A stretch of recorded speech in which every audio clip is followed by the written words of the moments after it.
Hello everyone, welcome to the online revision classes for 2nd PUC English organized by Nova Group of Institutions. Nanu Prakriti. In today's class I will be discussing the chapter The Gardener. This chapter carries 5 marks, usually 1 mark question and 4 marks question. There are 3 important questions in this particular chapter.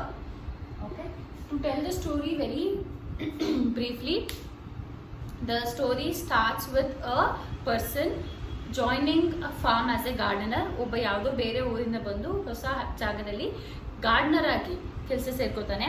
And ಅವ್ನು gardener ಆದಮೇಲೆ the life of the owner changes. ಇವನು ಎಷ್ಟು ಚೆನ್ನಾಗಿ ಕೆಲಸ ಮಾಡ್ತಾನೆ ಅಂದರೆ the owner becomes rich.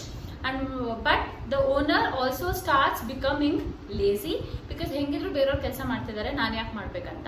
So ಈ ಪ್ರೋಸೆಸ್ಸಲ್ಲಿ the wife of the owner ಹೆಂಡತಿ, she feels very bad. So one day the gardener goes to the wife and talks about 2 other people called Thammanna and Basavayya. He says ಬೇರೆ ಯಾವುದೋ ಊರು ಹಿಂಗೊಂದು ಕತೆ ನಡೀತು.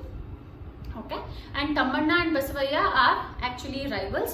Once Basavaya occupies Tammanna's land, Tammanna permission illira illegal agi land occupy ಮಾಡ್ಕೋತಾನೆ. So Tammanna starts writing songs about Basavaya in order to insult Basavaya, and one Tammanna also decides that if at all I die, then there is nothing Basavaya can do about it. So he comes out of the village. Basavayya thinks that Tammanna is dead. ಅವರಿಬ್ರು ಮಧ್ಯ ಎಷ್ಟು enmity ಇರುತ್ತೆ ಅಂದರೆ ಅವ್ರಿಗೆ ಬೇರೆ ಏನೋ ಐಡೆಂಟಿಟಿನೇ ಇಲ್ಲ. C all of us have identity. I am somebody's teacher, somebody's daughter, somebody's wife. So ನಮಗೆ ಬೇರೆ ಬೇರೆ ಐಡೆಂಟಿಟಿ ಇರುತ್ತೆ. ಬಟ್ ಇವರಿಬ್ರು ಬೇರೆ ಏನೂ ಐಡೆಂಟಿಟಿ ಇಲ್ಲ. Thammanna is Basavayya's rival, Basavayya is Thammanna's enemy. ಇವ್ರಿಗೆ ಎನಿಮಿಟಿ ಬಿಟ್ಟರೆ ಪ್ರಪಂಚದ ಜೀವನದಲ್ಲಿ ಬೇರೆ ಏನೂ ಗೊತ್ತೇ ಇಲ್ಲ. So when Basavayya thinks or gets to know that Tammanna is dead, he feels so hollow. ಜೀವನದಲ್ಲಿ ಏನೂ ಮಾಡೋಕ್ಕೆ ಆಗಲ್ಲ ಅಂತ ಅನಿಸಿ he also dies. And then the gardener says that he is actually Thammanna ಬೇರೆ ಯಾರೂ ಅಲ್ಲ, ನಾನೇ. ಬಸವಯ್ಯನ ಮೇಲಿನ ಕೋಪಕ್ಕೆ ನಾನು ಊರು ಬಿಟ್ಟು ಬಂದೆ, ಬಸವಯ್ಯನ ಸೋಲಿಸ್ಬೇಕು ಅಂತ ಅನ್ಕೊಂಡೆ. But actually I lost in the thing because Basavayya is now dead. But Basavayya ಸತ್ ಮೇಲೆ ನನಗೆ ಜೀವನದಲ್ಲಿ ಏನೂ ಇಲ್ಲ. I am alive but I don't have an identity at all today. This is the basic story. So the first question is, how did the owners life change with the arrival of the gardener? Gardener ಬಂದ ಮೇಲೆ owner life ಹೇಗೆಲ್ಲ change ಆಯಿತು? The first point is, gardener was well versed in agriculture. ಏನಂತಂದ್ರೆ he knew the job very well. Okay, ಯಾರೋ ಸುಮ್ಮನೆ ಬಂದ್ರು ಅಂತ gardener ಆಗಿಲ್ಲ, ಅವ್ನಿಗೆ ಅಗ್ರಿಕಲ್ಚರ್ ಚೆನ್ನಾಗಿ ಗೊತ್ತಿದೆ. So when he starts working, there is improvement in the garden. Petty thefts came to an end. Petty thefts ಅಂದ್ರೇನು? ಚಿಕ್ಕ ಪುಟ್ಟ ಕಳ್ತನಗಳು. ಯೂಶಲಿ ಏನಾಗುತ್ತೆ, ದೊಡ್ಡ ದೊಡ್ಡ ಕೆಲಸಗಳು ಮಾಡುವಾಗ owner can not keep an eye on everything. So ಕೆಲಸ ಮಾಡೋರು ಅದು ಇದು ಕದ್ಕೊಂಡು ಹೊರಟೋಗ್ತಾ ಇದ್ರು. So but after he became the gardener, after he became in charge, all that stealing came to an end. Petty thefts, income increased, ಬರೋ ಆದಾಯ income ಜಾಸ್ತಿ ಆಗುತ್ತೆ. Plantation expanded. ಬರೀ 10 acres ಇತ್ತು. ಗಾರ್ಡನರ್ ಬರಕ್ ಮುಂಚೆ ಓನರ್ ಹತ್ರ ಬರೀ 10 acres ಇತ್ತು. ಬಟ್ ಈಗ ಗಾರ್ಡನರ್ ಎಷ್ಟು ಚೆನ್ನಾಗಿ ಕೆಲಸ ಮಾಡ್ತಿದ್ದಾನೆ ಅಂದ್ರೆ the plantation expand. So basically the owner is becoming rich. But ಎಲ್ಲದಕ್ಕೂ ನೆಗೆಟಿವ್ ಎಫೆಕ್ಟ್ಸ್ ಇರ್ಬೇಕಲ್ವಾ? ಒಂದು ಒಳ್ಳೇದಿದ್ಮೇಲೆ ಕೆಟ್ಟದಾಗೆ ಆಗುತ್ತೆ. ಸೊ ಒಂದು ಪಾಸಿಟಿವ್ ಏನು, ರಿಚ್ ಆಗ್ತಿದ್ದಾನೆ, ಎಕ್ಸ್ಪ್ಯಾನ್ಷನ್ ಆಗ್ತಿದೆ, ಪ್ಲಾಂಟೇಶನ್ ಜೋರಾಗ್ತಿದೆ, ಇನ್ಕಮ್ ಜಾಸ್ತಿ ಆಗ್ತಿದೆ. That is the positive part. But problem ಏನು? But owner becomes lethargic. ಅಂದ್ರೇನು? ನಾನು ಯಾಕೆ ಹೋಗ್ಬೇಕು ಕೆಲಸಕ್ಕೆ? Anyways, gardener is there, he will take care of it, so why should I go? So he stops going to work. ನಾವು ಕೆಲಸಕ್ಕೆ ಹೋಗ್ತಿಲ್ಲ, ಮನೇಲೇ ಕೂತಿದ್ದೀನಿ ಅಂತ ಅಂದಾಗ ಏನಾಗುತ್ತೆ, he gets into vices. VICES. Vice ಅಂದ್ರೇನು? ಕೆಟ್ಟ ಅಭ್ಯಾಸಗಳು. ಸೊ ಇವಾಗ ಇಷ್ಟು ದಿವಸ ಕೆಲಸ ಮಾಡ್ತಿದ್ದ ಬ್ಯುಸಿಯಾಗಿರ್ತಿದ್ದ, ಈಗ ಕೆಲಸಕ್ಕೂ ಹೋಗ್ತಿಲ್ಲ, ದುಡ್ಡು ಜಾಸ್ತಿ ಇದೆ. So what does he do? He starts getting in to bad habits.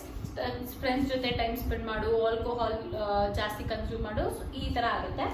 So owner's wife is worry, obviously right. ಗಂಡ ಕೆಲಸ ಮಾಡ್ದಿರ ಮನೇಲಿ ಕೂತ್ಕೊಂಡು ಕುಡಿತಾ ಇದ್ರೆ ಯಾರಿಗಾದ್ರೂ ಟೆನ್ಷನ್ ಆಗುತ್ತೆ. So owner's wife is worry. So ಏನಾಗ್ತಿದೆ? Professional wealth increases, owner's wealth increases, but the personal life gets affected. ನಮ್ಮೆಲ್ಲ ಲೈಫಲ್ಲೂ ಎರಡು ಲೈಫ್ ಇರುತ್ತೆ, ಒಂದು ಪರ್ಸನಲ್ ಲೈಫ್, ಇನ್ನೊಂದು ಪ್ರೊಫೆಷನಲ್ ಲೈಫ್. ಕೆಲಸ ಮಾಡೋದು ಜಾಗ ಪ್ರೊಫೆಷನಲ್ ಲೈಫ್ ಆದರೆ we and our family is the personal life. ಎರಡೂ ಕಡೆ ಚೆನ್ನಾಗಿದ್ದಾಗ ಮಾತ್ರ ನಾವು ಖುಷಿಯಾಗಿರೋಕ್ಕೆ ಸಾಧ್ಯ. ಸೊ ಓನರ್ ಲೈಫಲ್ಲಿ ಏನಾಗ್ತಿದೆ? ಪ್ರೊಫೆಷನಲ್ ಲೈಫ್ ಚೆನ್ನಾಗಿ ನಡೀತಿದೆ, ದುಡ್ಡು ಬರ್ತಿದೆ, that is there. But the personal life, ಅವ್ನಿಗೆ ಅವ್ನ ಹೆಂಡತಿ ಮಧ್ಯೆ ಪ್ರಾಬ್ಲಮ್ಸ್ ಆಗ್ತಿದೆ, he is not becoming he is not working, he is getting in to bad habits.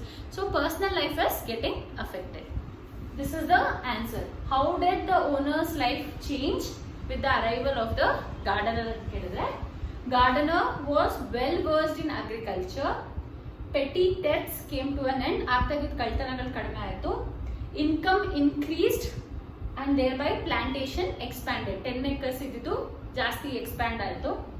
But owner becomes lethargic. He thinks, why should I go to work? Anyways, ಅವ್ನು ನೋಡ್ಕೋತಾನಲ್ವಾ, ನಾನು ಯಾಕೆ ಕೆಲಸಕ್ಕೆ ಹೋಗ್ಲಿ ಅಂತ.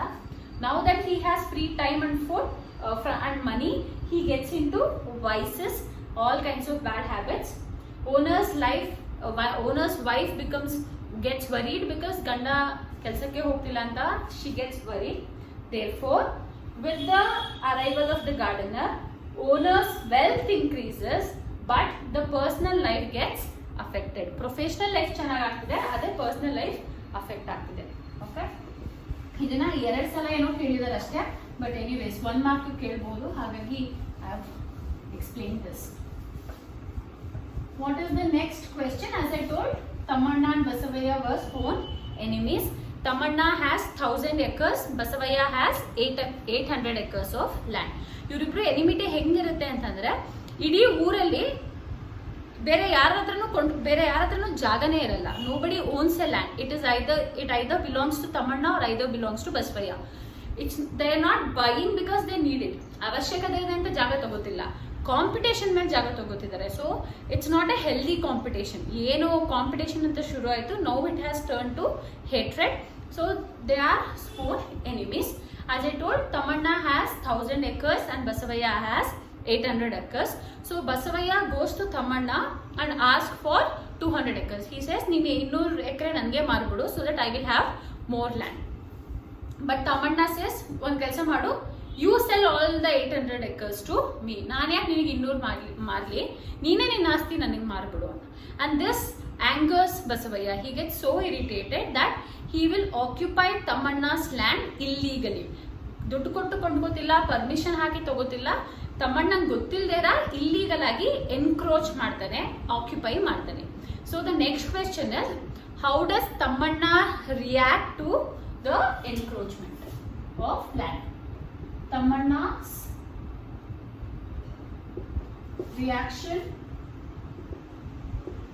to the encroachment of land.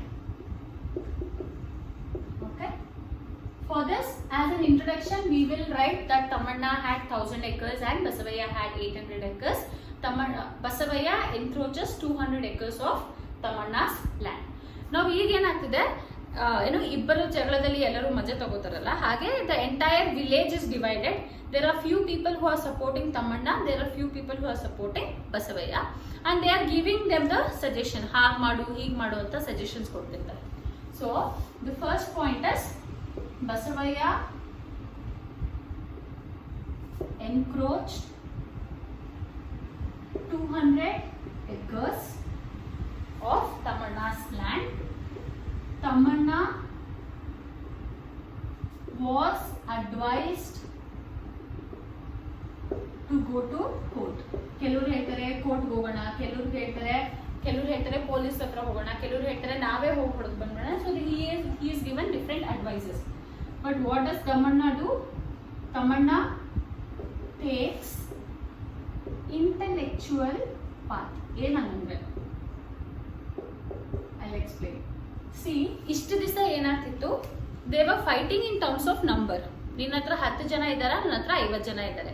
ನಿನ್ನ ಹತ್ರ 2 car ಇದೆ, ನನ್ನ ಹತ್ರ 4 ಕಾರ್ ಇದೆ. ನಿನ್ನ ಹತ್ರ 1000 acres ಇದ್ರೆ ನನ್ನ ಹತ್ರ 800 acres ಇದೆ. So they were fighting in terms of number. So Tammanna decides ಇದೇ ತರ ಫೈಟ್ ಮಾಡ್ತಿದ್ರೆ ಯಾವತ್ತೂ ಪ್ರಾಬ್ಲಮ್ ಸಾಲ್ವ್ ಆಗಲ್ಲ. We continue to fight. So he comes up with an idea. He says I have to teach Basavaya a lesson in such a way that he is completely destroyed. ಅವನನ್ನು ಹೆಂಗೆ ಬುದ್ಧಿ ಕಲಿಸ್ಬೇಕಂದ್ರೆ ಇನ್ಯಾವತ್ತೂ ನನ್ನ ತಂಟೆಗೆ ಬರಬಾರ್ದು. ಆ ಥರ ಯಾವಾಗ ಮಾಡೋಕ್ಕೆ ಸಾಧ್ಯ? If he goes to court, Basavayya also goes to court. ಇವನು ಹೊಡಿಸಿದ್ರೆ ಅವನು ಹೊಡಿಸ್ತಾನೆ. ಸೊ ಅವನ ಕೈಲಿ ಏನು ಮಾಡೋಕ್ಕಾಗಲ್ಲ, ಅದನ್ನ ನಾನು ಮಾಡಬೇಕು. So he takes an intellectual path. What does he do? He starts writing songs on Basavaya. See, song ಎಲ್ಲರ ಕೈಲೂ ಬರೆಯಕ್ಕಾಗಲ್ಲ, correct? He starts writing songs on Basavaya and these songs are sung in public. ಎಲ್ಲರ ಮುಂದೆ ಈ ಹಾಡು ಹಾಡಿದಾಗ ಏನಾಗುತ್ತೆ? Basavaya is humiliated.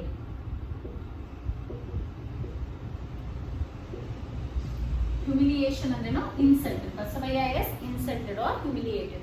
So Thammanna ಏನ್ ಮಾಡ್ತಾನೆ? He writes songs about Basavaya's cruelty and these songs are sung in public. Therefore Basavaya is humiliated. This is the idea he do. ನಾವು ಎಲ್ಲರೂ songs ಬರೆಯಕ್ಕಾಗಲ್ಲ, correct?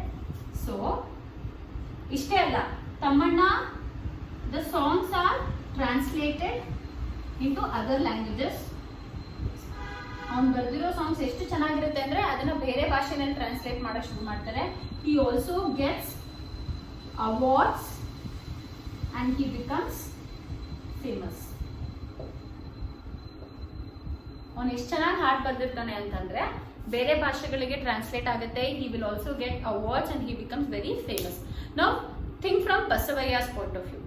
ನನ್ನ ಶತ್ರು ನನ್ನ ಬಗ್ಗೆನೇ ಹಾಡು ಬರೆದು ಫೇಮಸ್ಸು ಆಗ್ತಿದ್ದಾನೆ, ದುಡ್ಡು ಬರ್ತಿದೆ, ಅವಾರ್ಡ್ಸ್ ಬರ್ತಿದೆ, ನನಗೆ ಹ್ಯುಮಿಲಿಯೇಷನ್ ಆಗ್ತಿದೆ. There is nothing I can do about it. So Tamanna's plan works here. Tamanna wanted to do something to Basavaya in such a way that he will not be able to do anything in return. ಅವನ ಕೈಲಿ ಏನೂ ಮಾಡೋಕ್ಕಾಗಬಾರದು.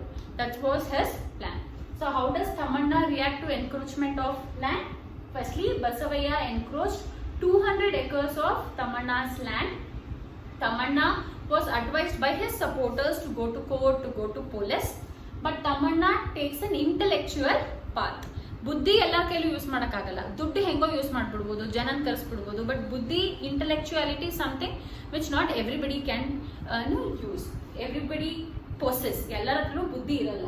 So Thammanna takes an intellectual path. He starts writing songs on Basavaya's cruelty and these songs are sung in public so that Basavaya is humiliated, is insulted, and the songs are so, it becomes so famous that they are translated to other languages. ಬೇರೆ ಭಾಷೆಗೂ ಅದನ್ನು translate ಮಾಡ್ತಾರೆ. He gets award, Tamanna gets award and he becomes more and more famous. This was Tamanna's reaction. Okay, ಇದನ್ನ ಸ್ವಲ್ಪ repeated ಆಗಿ exam ಅಲ್ಲಿ ಕೇಳಿದ್ದಾರೆ. Now the third question, okay, the last question which is important from this chapter is how did Basavaya react? Thammanna famous ಆಗ್ತಿದ್ದಾನೆ ಸರಿ, ಅದಕ್ಕೆ Basavayya's reaction ಏನು? Third question is Basavaya's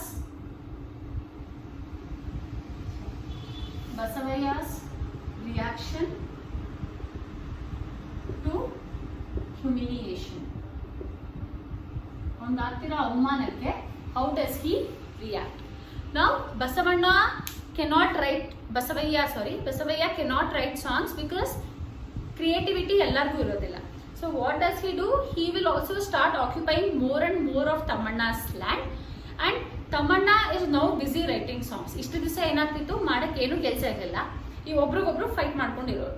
but ಈಗ ತಮ್ಮಣ್ಣಂಗೆ ಸಾಂಗ್ಸ್ ಬರೆಯೋದಿದೆ, ಏನೋ ಅವಾರ್ಡ್ ಫಂಕ್ಷನ್ಸ್ಗೆ ಹೋಗೋದಿದೆ, he gets busy. So Basavayya land encroach ಮಾಡಿದ್ರು ತಮ್ಮಣ್ಣಂಗೆ ಗೊತ್ತಾಗೋದೇ ಇಲ್ಲ. So first point is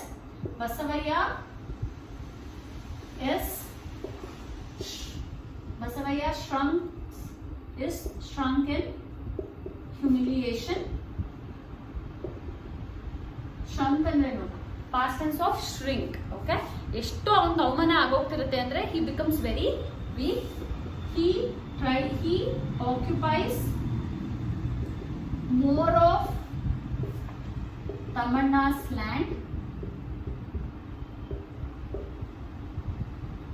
okay, ಹೇಗಿದ್ರು ಇವ್ನು ಬಿಸಿ ಇದ್ದಾನೆ, ಜಾಸ್ತಿ ಅವ್ನ ಲ್ಯಾಂಡ್ ಅನ್ನು ತಗೊಳ್ಳೋಣ ಅಂತ ಟ್ರೈ ಮಾಡ್ತಾನೆ.